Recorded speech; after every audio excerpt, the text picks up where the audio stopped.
जितना आप होश से देखेंगे उतने ही विचार गिर जाएंगे, और एक घड़ी ऐसी आएगी कि मन तो होगा लेकिन विचार बिल्कुल नहीं होंगे।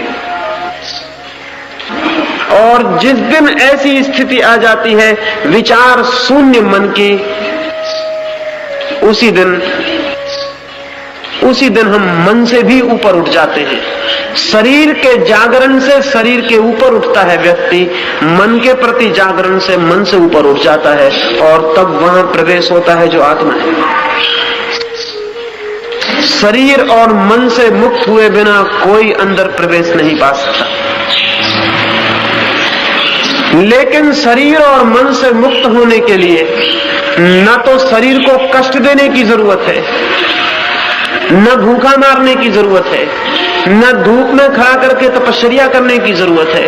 शरीर से मुक्त होने के लिए शरीर की क्रियाओं के प्रति जागने की जरूरत है। मेरे एक मित्र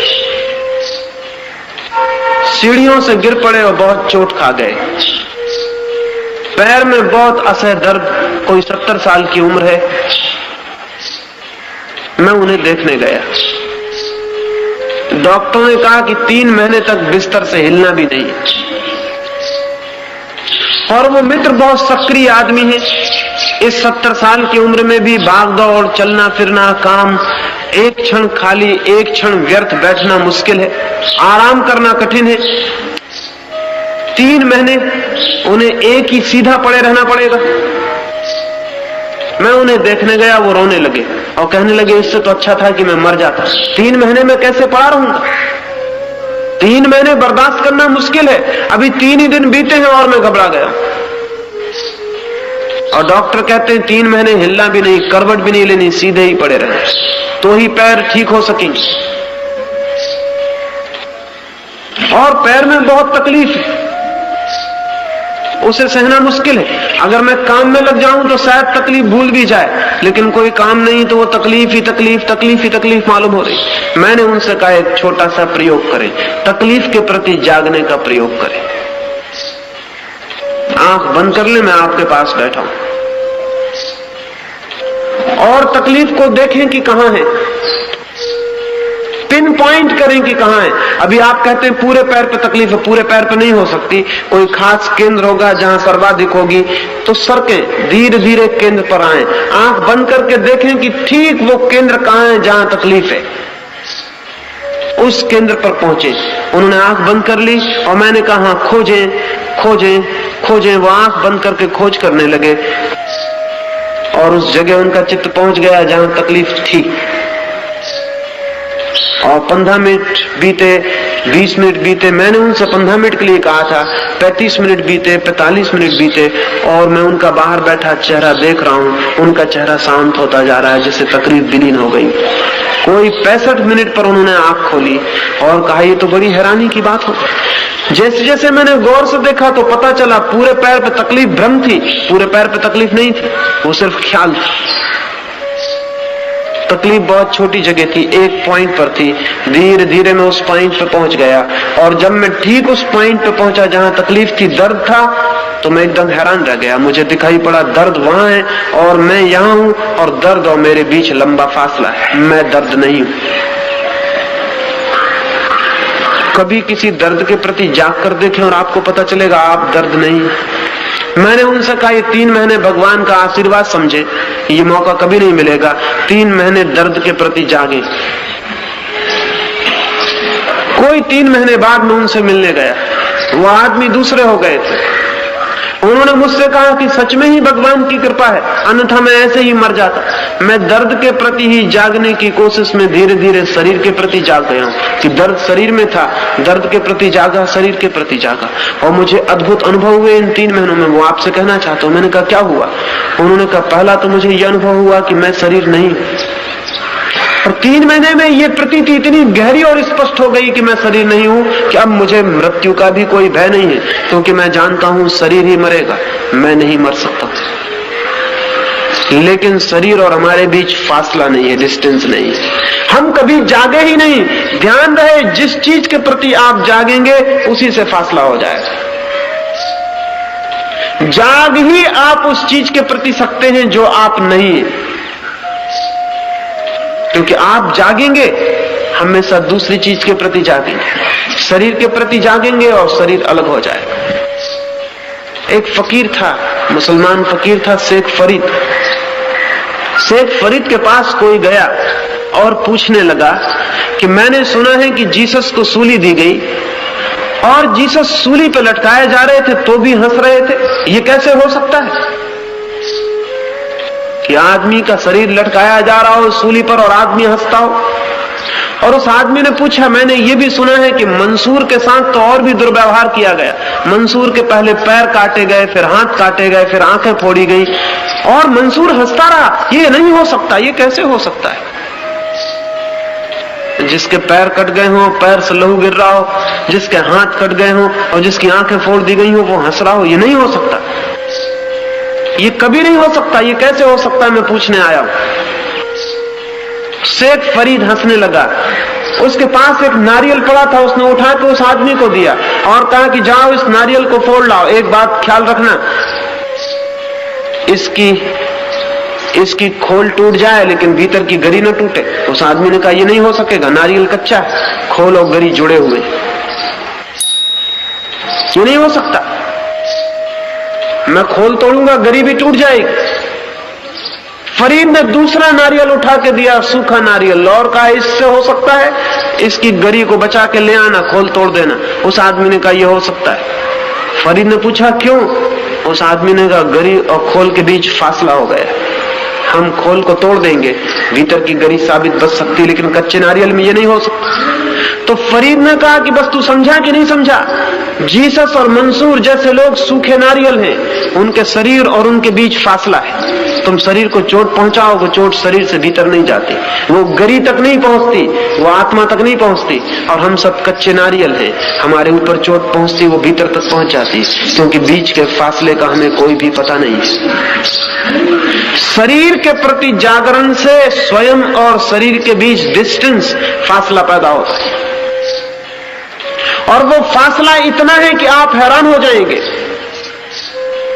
वो फासला जमीन और आसमान के बीच जो फासला है इससे ज्यादा है। वो फासला जमीन और आसमान के बीच जो फासला है इससे ज्यादा है। ये फासला कभी पूरा किया जा सकता है जमीन और आसमान के बीच का, शरीर और आत्मा के बीच का फासला कभी पूरा नहीं किया जा सकता। वो दिशाएं ही अलग हैं, डायमेंशन अलग हैं, उनके बीच जो फासला है वो दो बिल्कुल विभिन्न चीजों का फासला है,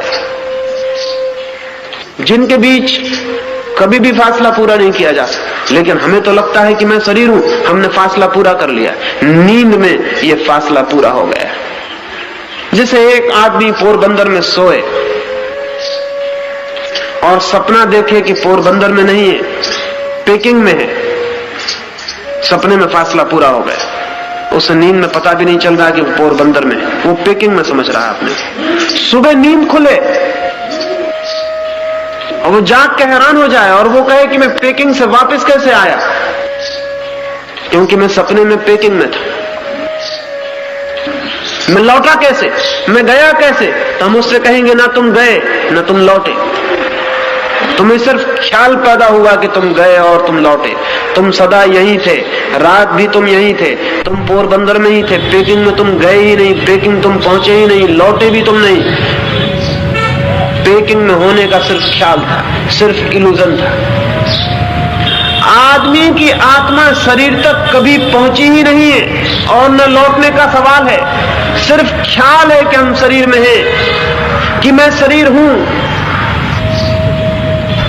ये शरीर में होना सिर्फ एक सपना है, शरीर से लौटना नहीं है, सिर्फ जागना है और सपना टूट जाएगा और पेकिंग से लौटना नहीं पड़ेगा। आप पाएंगे कि आप पोरबंदर में, आदमी आत्मा में ही है, शरीर वो हो नहीं गया है, बस शरीर में होने का ख्याल पैदा हो गया है कि मैं शरीर में हूं। और ख्याल अगर पैदा हो जाए और ख्याल अगर मजबूत हो जाए और अगर हम उसी ख्याल को मजबूत करते चले जाएं तो आत्मा भूल जाती है और शरीर ही रह जाता है। अमेरिका में 100 वर्ष पहले ऐसा हुआ लिंकन की शताब्दी मनाई जा रही थी। एक आदमी की खोज की गई जो लिंकन जैसा दिखाई पड़ता। बहुत मुश्किल से वो आदमी मिला और एक आदमी मिल गया जिसकी शक्ल ठीक लिंकन जैसी थी। उसको लिंकन का पार्ट अदा करने के लिए पूरी अमेरिका में घुमाया गया। जगह जगह लिंकन के जीवन चरित्र का नाटक हुआ और उस आदमी ने अब्राहम लिंकन का पार्ट किया। 1 साल तक वो आदमी एक कोने से दूसरे कोने तक लिंकन का पार्ट करता रहा। लेकिन साल भर बाद एक बड़ी गड़बड़ हो गई। नाटक खत्म हो गया, शताब्दी समाप्त हो गई, समारोह बंद हो गया और उस आदमी को यह भ्रम पैदा हो गया कि वो अब्राहम लिंकन। वो भूल गया, पागल हो गया। घर लौट आया लेकिन अपना नाम बताने लगा अब्राहम लिंकन। पहले तो लोगों ने समझा कि वो मजाक कर रहा है, लेकिन मजाक नहीं थी। उसने जो कपड़े नाटक में पहने थे वो उतारने से इंकार कर दिया। उसने कहा यही तो मेरे कपड़े। वो उन्हीं कपड़ों को पहन के सड़कों पर निकलने लगा। वो बिल्कुल लिंकन तो मालूम होता था, कपड़े भी लिंकन के पहनता था, वही लिबास पुराना जो लिंकन का था, उसी तरह छड़ी रखता था, उसी चाल से चलता था। पहले तो लोगों ने समझा कि वो मजाक कर रहा है, लेकिन जब महीने 2 महीने बीत गए और घर के लोग, पत्नी, बेटे, वो किसी को मानता ही नहीं था। वो कहता था मैं अब्राहम लिंकन। तब तो परेशानी हुई। उसे बहुत समझाया गया लेकिन वो मानने को राजी नहीं हुआ। उसे बहुत डराया धमकाया गया लेकिन वो मानने को राजी नहीं हुआ। फिर लोगों को शक हुआ कि ये खुद अपने भीतर तो जानता ही होगा कम से कम कि मैं अब्राहम लिंकन नहीं हूं। बहुत भीतर तो जानता होगा। एक मशीन होती है लाई डिटेक्टर, जिस पर झूठ पकड़ी जा सकती। उस मशीन पर उसको खड़ा किया गया। उस मशीन पर खड़े करके अगर आपसे पूछा जाए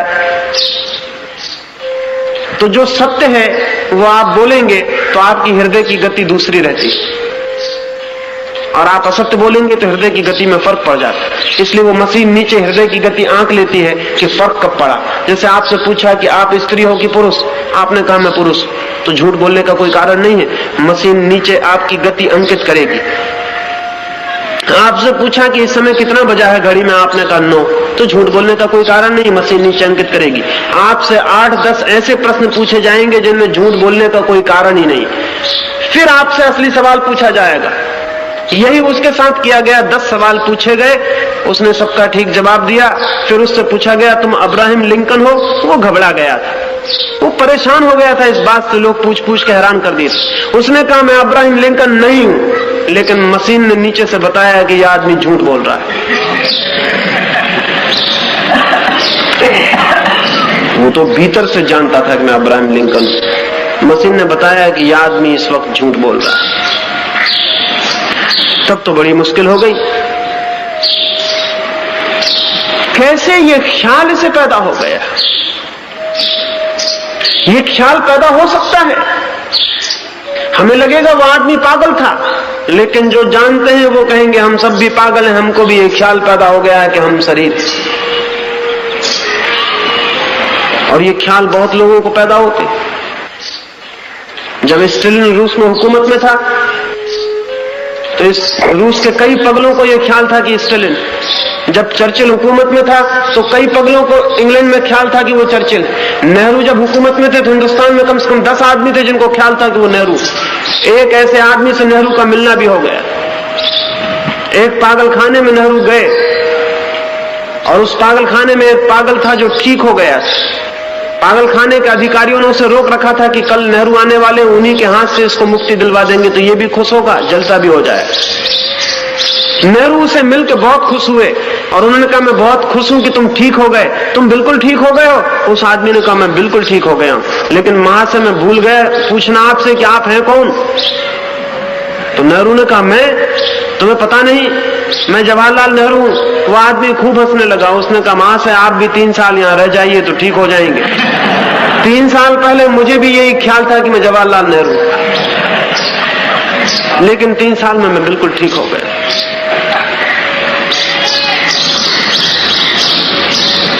आदमी के भ्रमों की कोई सीमा नहीं। भ्रम तोड़ने का एक ही उपाय है, जागरण। और पहला बुनियादी भ्रम है आदमी को कि मैं शरीर हूं। तो जब तक ये भ्रम बना हुआ है तब तक मैं आत्मा हूं ये नहीं जाना जा सकता। लेकिन कुछ साधु संत सिखाते हैं कि बैठ कर ये विचार करो कि मैं शरीर नहीं हूं, मैं शरीर नहीं हूं। इससे कुछ भी नहीं होगा, क्योंकि जितनी बार आप कहते हो मैं शरीर नहीं हूं, उतने बार ही आप ये बात सिद्ध कर रहे हो कि आप जानते हो कि आप शरीर हो।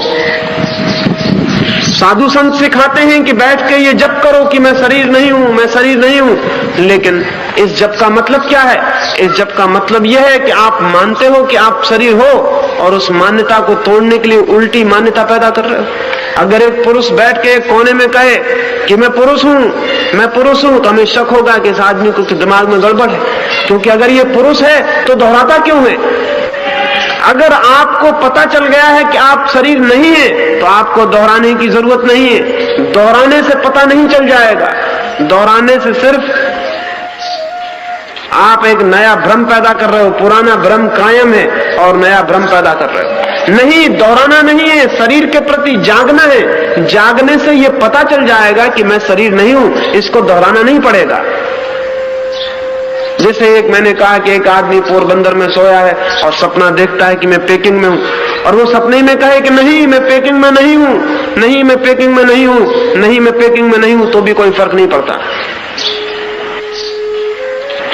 क्योंकि ये कहना कि मैं पेकिंग में नहीं हूं इस बात को मान लेने से शुरू होता है कि मैं पेकिंग में हूं। इसके कहने की कोई जरूरत नहीं है। हम सिर्फ उसी को निगेट करते हैं, विरोध करते हैं जिसको हम स्वीकार कर लेते हैं। स्वीकृति को ही विदा करना है, अस्वीकृति नहीं पैदा करनी है। और स्वीकृति कैसे विदा होगी? स्वीकृति जागने से विदा होगी, क्योंकि स्वीकृति निद्रा से पैदा हुई। हम सोए हुए हैं इसलिए लगता है कि हम शरीर हैं, हम जाग जाएंगे लगेगा कि हम शरीर नहीं है। इसलिए पहला स्मरण है शरीर की क्रियाओं के प्रति, दूसरा स्मरण है मन के विचारों के प्रति। और जैसे ही मन के विचारों के प्रति हम जागेंगे वैसे ही विचार खो जाएंगे। विचार भी निद्रा से पैदा होते हैं, और जितनी गहरी निद्रा हो विचार उतने ही सत्य मालूम होते हैं। इसलिए तो नींद में सपना सच मालूम होता है, दिन में आपको उतना सच नहीं मालूम होता, क्योंकि दिन में आप थोड़े जाग गए। आप शराब पी लें और दिन में ही सपना सच मालूम होने लगे, क्योंकि शराब में फिर आप सो गए। अभी अमेरिका में दो नई चीजें चलती हैं, लिसर्जिक एसिड और मेस्कलीन। इन दोनों चीजों को लेने से आदमी दिन में ही जागते ही ऐसे सपने देखने लगता है जिनका कोई हिसाब नहीं। जैसा भांग और गांजे से होता है, वैसे ही ये नए सिंथेटिक ड्रग्स, नई बनाई गई दवाएं हैं जिनको लेने से आदमी अद्भुत आनंद में पहुंच जाता है। जो देखना चाहे वही दिखाई पड़ने लगता है। स्वर्ग देखिए, नरक देखिए, भगवान देखिए, जो भी देखना चाहिए देखिए। बस एक ड्रग ले लीजिए और 6 घंटे के लिए खो जाइए।